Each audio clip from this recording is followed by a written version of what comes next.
honorable bili abiri mukaga nga tatuuka ffe twagala kuyira bululu ne ngamba bannange temumpika nnyo ne bagamba nkugambye ffe obululu butooca ne mbaga mugira mu kyabukuŋŋaanya nga we mubutereka tugumiikirize mpolampola bili abiri mukaga wanatuukira mu bunjire mu bujjuvu pozi njagala okusaasirako abo bonna abaviiriddwako abantu baabwe mu kaseera kano ke tubulaŋŋanyeeko kitalo nnyo kitalo ddala nsaba Katonda abagumye era emyoyo gy'abagenzi Mukama agiwe ekiwummulo ekirungi n'okusaasirako abafunye amawulire ag'ennaku cause amawulire ag'ennaku tekuba kufiirwa kokka waliwo gwe bagyeko omulimo waliwo biki bonna mbasaasirako n'okusanyukirako abo abafunye amawulire ag'essanyu bannazadde bagenero abafunye obwa genero bonna tubasanyukirako congratulations mpozi njagala okubakuutira fenna tubiwulira ebigenda mu maaso nti Ebola gyali manyi ffe bannayuganda tukiiza nga kimaze kukwata weewuwo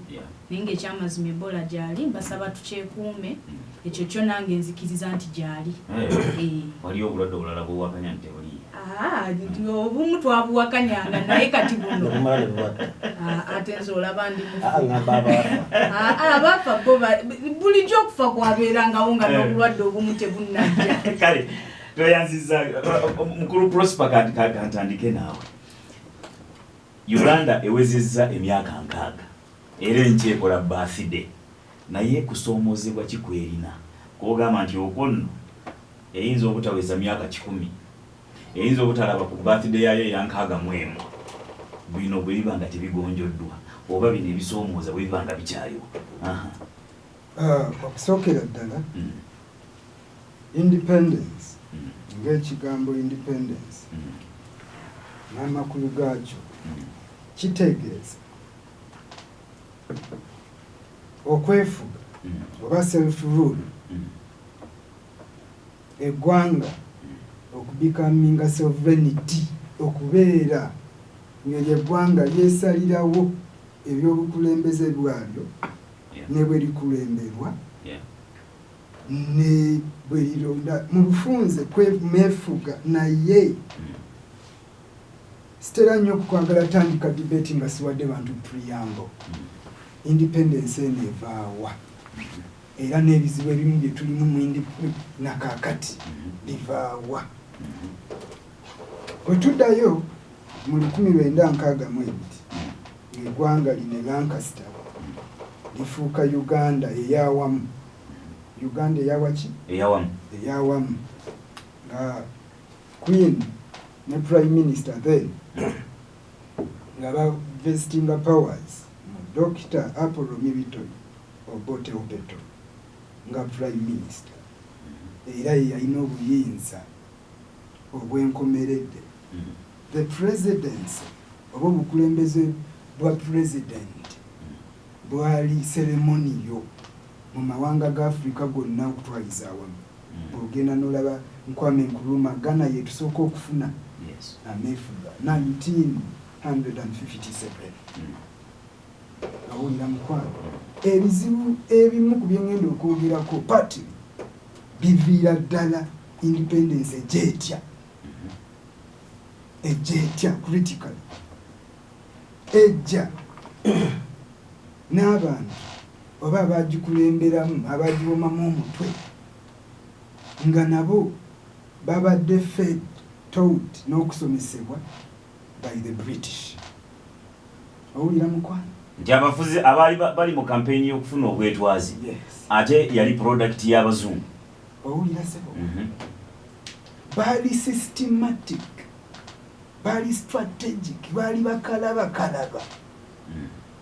ne bamanya kabatukweka ekigambo bakutusulirewo okugambo independence naye ng'eri munda there is neo-colonialism ng'era eyo eri mu projects z'abakulembeze abamu be bagenda okukozesa bo nga bo saagala kutwala wabanga kati bano tuli ku Uganda yokka naye njagala mujjukire nti n'abamu abaayagala okuva ku mugendo gwa kiri tebamalangawo bbanga Patrice Nirumu Nkwame Nkrumah Ahmed Sako Toure Ahmed Bembera Namdi Azikiwe Nigeria Wanofefe Nini here Dr. Milton Obote atuuka agamba no, it's time Africa for Africa. Ompulira muna abiddukamu e Singapore.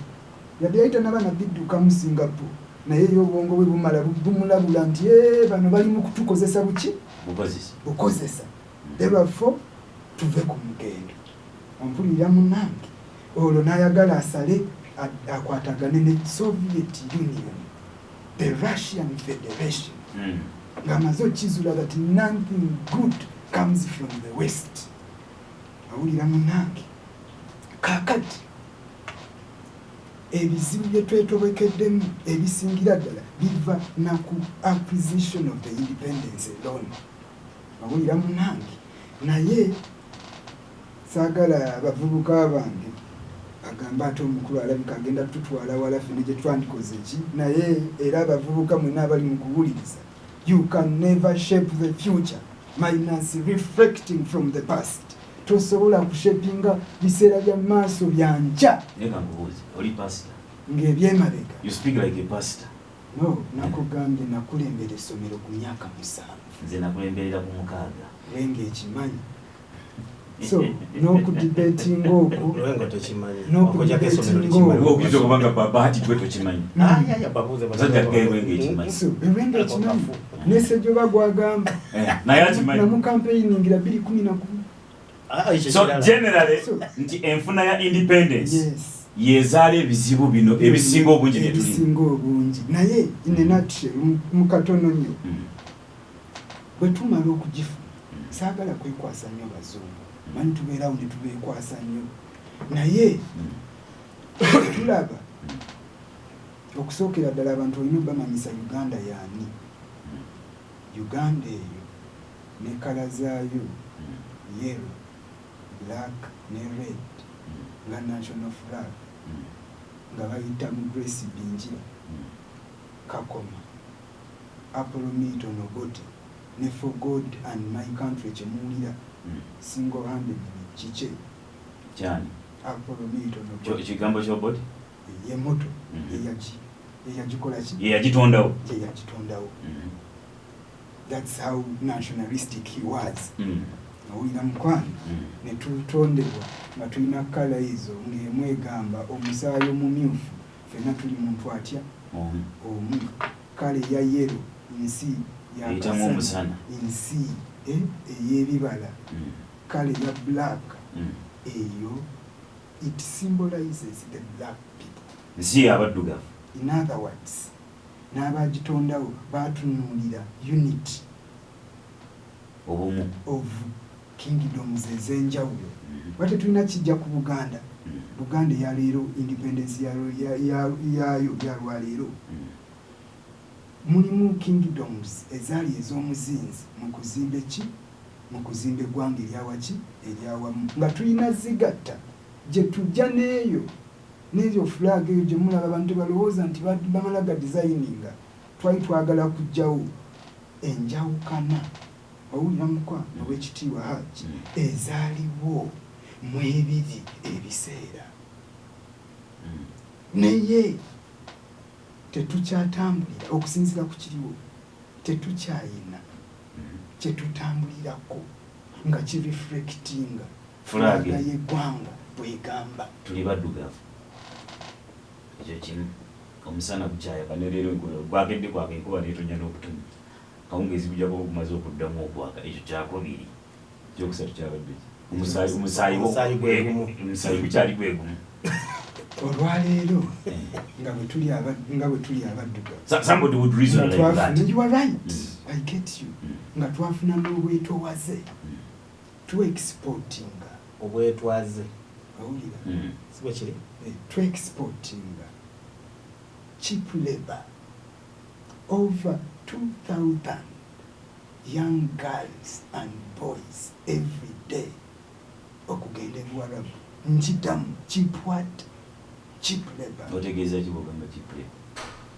Ntegeeza. Sajja takutegeera nabyo. Ntegeeza tukyalina mu buddu obuddu obwaluli newankubadde buno obuddu bwo bakugamba kwatayo ebisatu naye nga kyoli mu kukola kyakawumbi katukuweeko ebisatu tulyogera kwe bwetowaze obwetowaze bwe twogerako buli political buli economic buli social nti abantu bange abembirizi obwetowaze bwe tugamba tuli ku bwetowaze okwetwala okwetongola obw'omu nsawo zammwe mu katale kajjookoze eki gy'otudde tuli ku bwetowaze okwetwala ku independence obwetwaze nga twogera ne ku byenfuga y'eggwanga nga twogera ne ku byenzikiriza owulira w'ekitiibwa leero obwo bwetowaze bwe twogerako emyaka 6 NRM munansulu etutteko emyaka 37 ku 6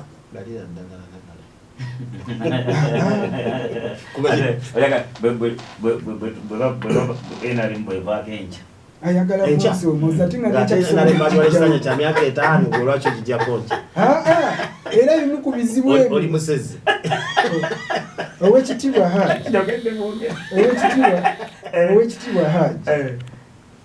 Chairman Bahati akugambye nti batuwa ekisanja kya myaka emeka batuyingiriramu batya ekitegeeza kibeera prisoners okumujjako nga tannasavinga kisanja tekikola ki kigweyo omuwulire akugambye buki butereevu kati omuntu ali soba alya nakati ali obutula obwenda gwenganzi bwe nkugamba nti n'enkya bwe njivuunika nkozesa amateeka kye tuyita precedent ono yagenda mu nsiko owulira sebo n'amaamulako gavumenti by the force of the arm eyalina mandate ya myaka emeka olaba ebizibu byenkugamba bino ebizibu ebiri wano bano buli lwe bakoma okweyongerayo buli mwaka ogumu oguyita Uganda edde emabega emyaka 10 leka naawe nsuna genda ku byensoma nkugambye okwetwala independence obwetwaze kitegeeza byanfuna byansoma byamadiini tuyingiza abaana Rengo district manyi bana bavubuka tebakola research okay etuza abaana b'ekyomusanvu I like being statistical to avoid being paradoxical nti njagala nnyo okukwata numbers nga zenjogeza nejampanguzanga ku ssomero salinga numbers tufulumya abaana 2023 agende kyeyamani kitatta abatula PLO kyeyamani kitatta kyeyamani Bahati ajja kugendayo ajja kufuna ku research oyo tuyingiza 2023 mu primary owulira sebo azina okutandika primary tugenda okutuuza oluvannyuma lw'emyaka 7 ye namba yesaze actually no mbadde nkubadde statistics etali ntuufu 2,213 betuyingiza tugenda okutuuza nga wamaze okuyita emyaka 7 nga kwaba abaana 30% yetudde nga 70% togikola ki tokiraba awulira w'ekitiibwa 2013 mu P1 era bonna ne batuuka mu P7 kyetuli mu kugamba Hajj yakutegedde fe mu statistics tugoberera oyogera somero lyonna step esooka negye bimalira Hajj yakitegedde kyenjogerako nti tuyingiza 20,000 tegeeza n'abalala boleka kutegeeza Hajj mu 13 mba ntegeeza Hajj mba ntegeeza n'ababuuliza oyinza okubanga gwe tokitegeera ate tebawabulwa hayitayinza kitegeera kati olaba tasobola abaana 20,000 tuyingiza beewandiisizza leero okutandika isomero naye okutandika P7 P1 ne basoma olugendo lw'okusoma lwonna P2 P3 P6 ne bayingira P7 bwe batuuka okutuula PLE nga tulina oluvannyuma lw'emyaka 7 nga bali 2,000 abali emitwalo 2,000 kati kyagamba nga ojjugira jaka abafudde ojjeko n'abalwadde ojjeko n'abavudde mu bwengo ne basomera ewalala nga mu P6 yawo yakyusa babakyusiza ddala babatwale Masaka babatwale Sembabule babatwale Kampala babatwala ludda wa kagende maaso ekyo nakyabe ng'akimanyi agitusanyusa okukozesa owekitiibwa twogera ku independence nga olwaleero bwe tudda ku by'obujjanjabi bano ne bwe balwala njogeza bano in courts mu 2007 omwana w'omukulembeze yalinnyako n'ennyo ng'agenze Germany kukebera myezi gituuseewa kati wadde wali oyagala omusango eri Antonde ng'asimbidde ku health center kubanga musange muwala wa president nga naye ali mulayini ku health center nga bano barahmu eri Antonde owekitiibwa kubanga tata we the president ne baminisita bali mu kumenya nga ne bwe baminisita gye babufunira tomanya nayo balowooza babawadde kasimu ekyo kye bakuwadde ate kubanga naye okulinnya ennyonyi n'agenda ebweru takutte mu ssente za nteeze akutte state coffers aguddewo bikapu bya ggwanga byatuteyo president abanga taata. Is that an allegation? No. No. If it's an allegation, you can open a file. He who alleges must prove. Yeah. It is you now alleging. Prove. The president yabakozesa sente za ggwanga sizizengo. Kubanga. Ezizeziragawo. But nzembo. Eggwanga president afuna omusala gwa million 2.3 nze ntambudde. Yagulangirira mu COVID oli ntambudde ate nabadde na Germany. A week ago. Omuntu afune sente tasobola kujjanjabira Germany. Tasobola. Bili mu bukadde 3 nga ne NSSF egenda kutwalako mitwalo 2. Pay as you earn etwaleko mitwalo 5. Bati nja kumma omuzinda alongirisa. Owulire w'ekitiibwa. Ye yabadde Germany afuna mmeka omwezi. So kakati yabadde NGO, non-government organization. Nkuze kakati ow'ekitiibwa njagala twetegereze okwefuga critically ekitegeeza ki. Owulira munnange twabadde mu COVID nagambe saagala kubuuza nnyo bavubuka bange batwala wala kuba ndi historical. Njagala kubalaga kubiriwo nkutuddeko emyaka 37 gye baakakulembera ffenna gye tukola ki emingi ku nkaaga ng'ate n'emyaka emirala era baalimu mu kutawaanya Amin, baalimu mu kutawaanya Obote, baalimu so nandi bawadde n'emyaka bali 45 bano. So kakati nejijja twongere ya 3 wana joji omujijjo temugona mwandi wono omujijjo omulala kakati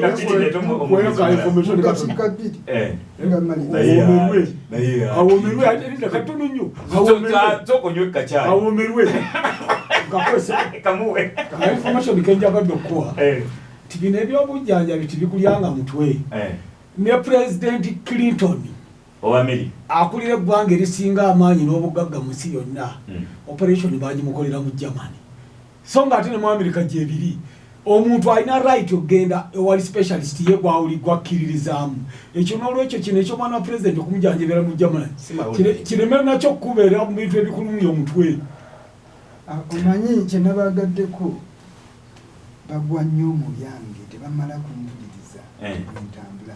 Ono yagambye toyinza tujjako nga tulina emyaka gyaffe emeka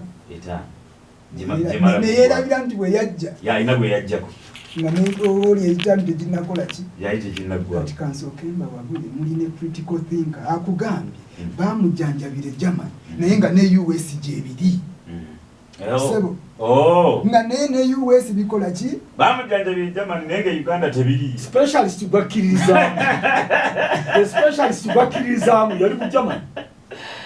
ate lwaki yabireke US n'agenda Germany ontegedde tunnyonnyole waawo no kakati ono kamunnyonnyole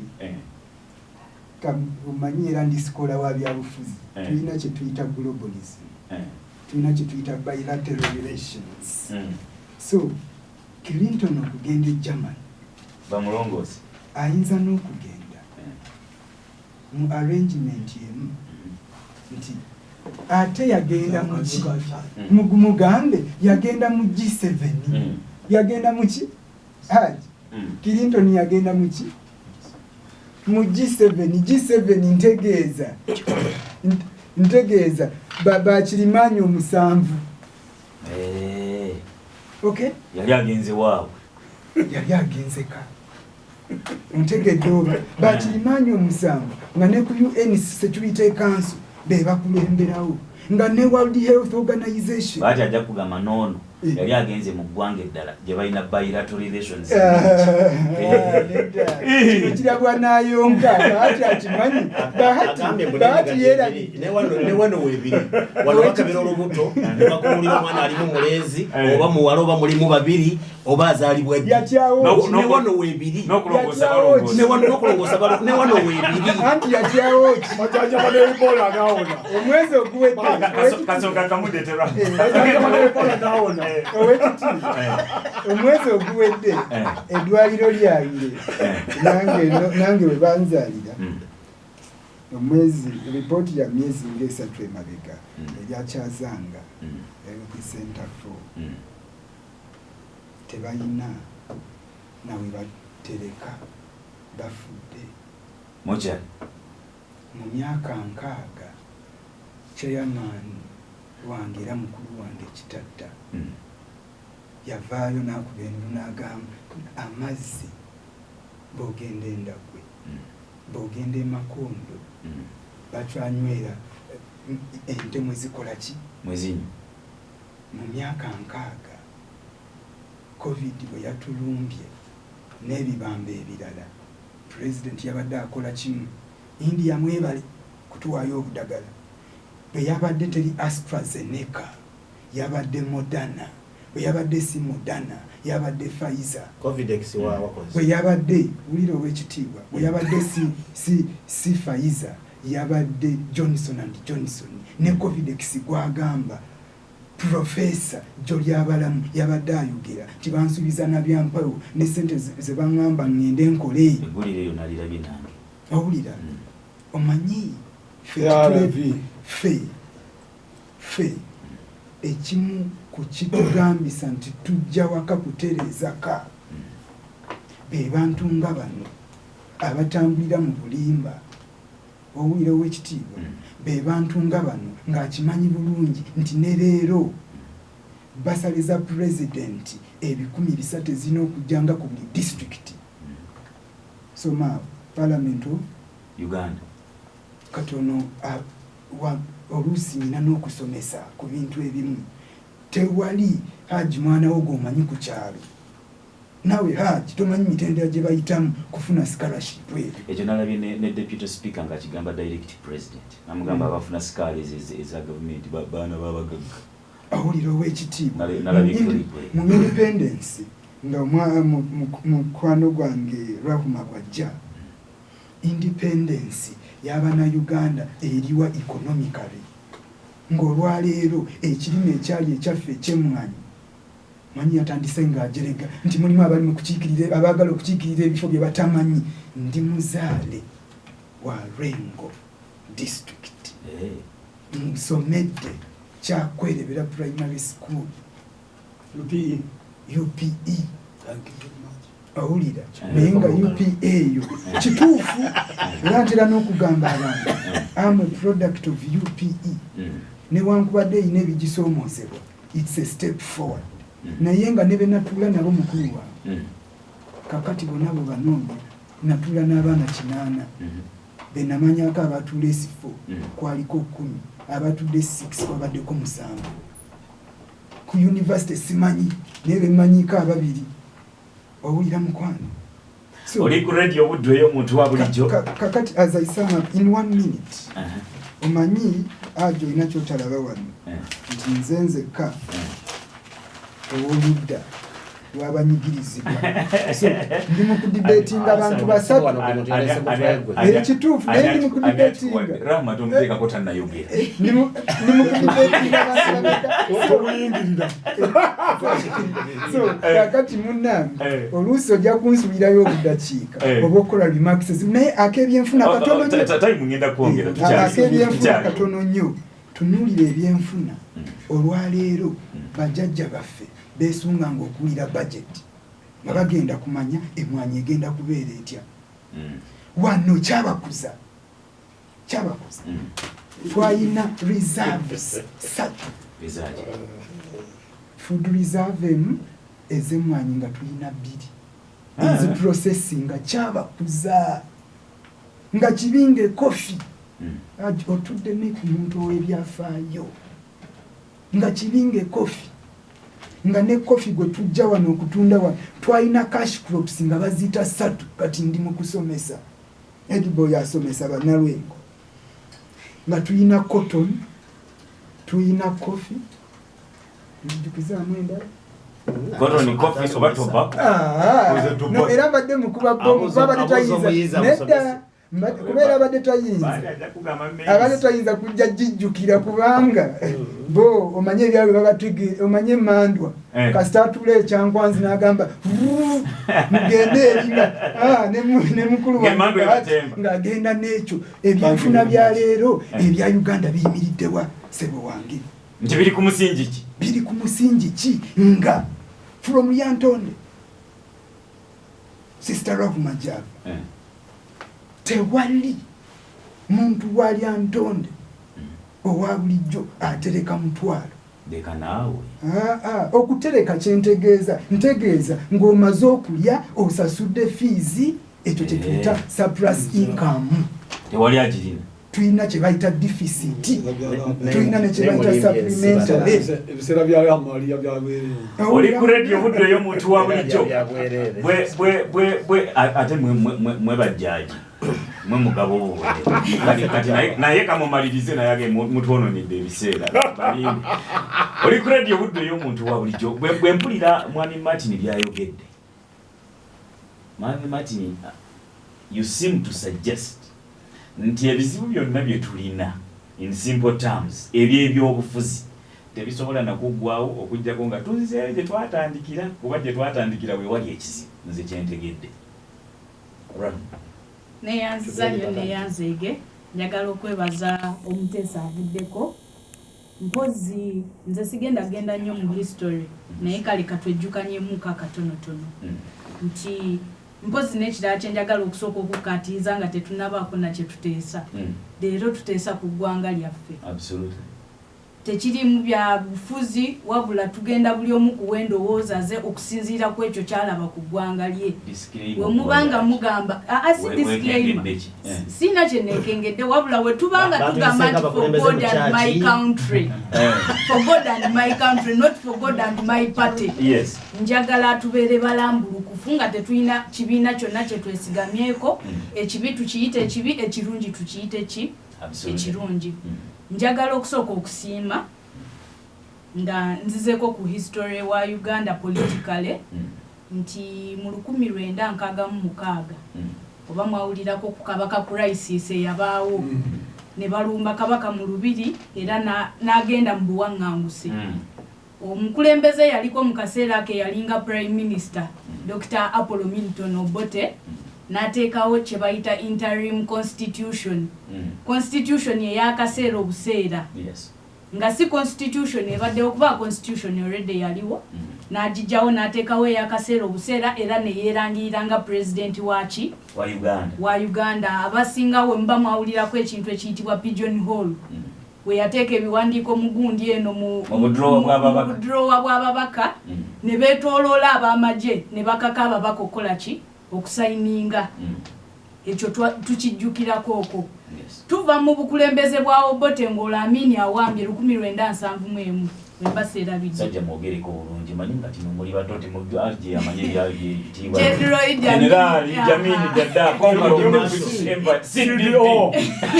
Salongo Danga wambe najja ye omanyi lwaki nkalesi abantu kyabo bafunye ebitiibwa wano ne bagenda balowooza nti be basoose okubaaba field marshal kyotegeeza nti mwali mulabye abanene emirembe engalo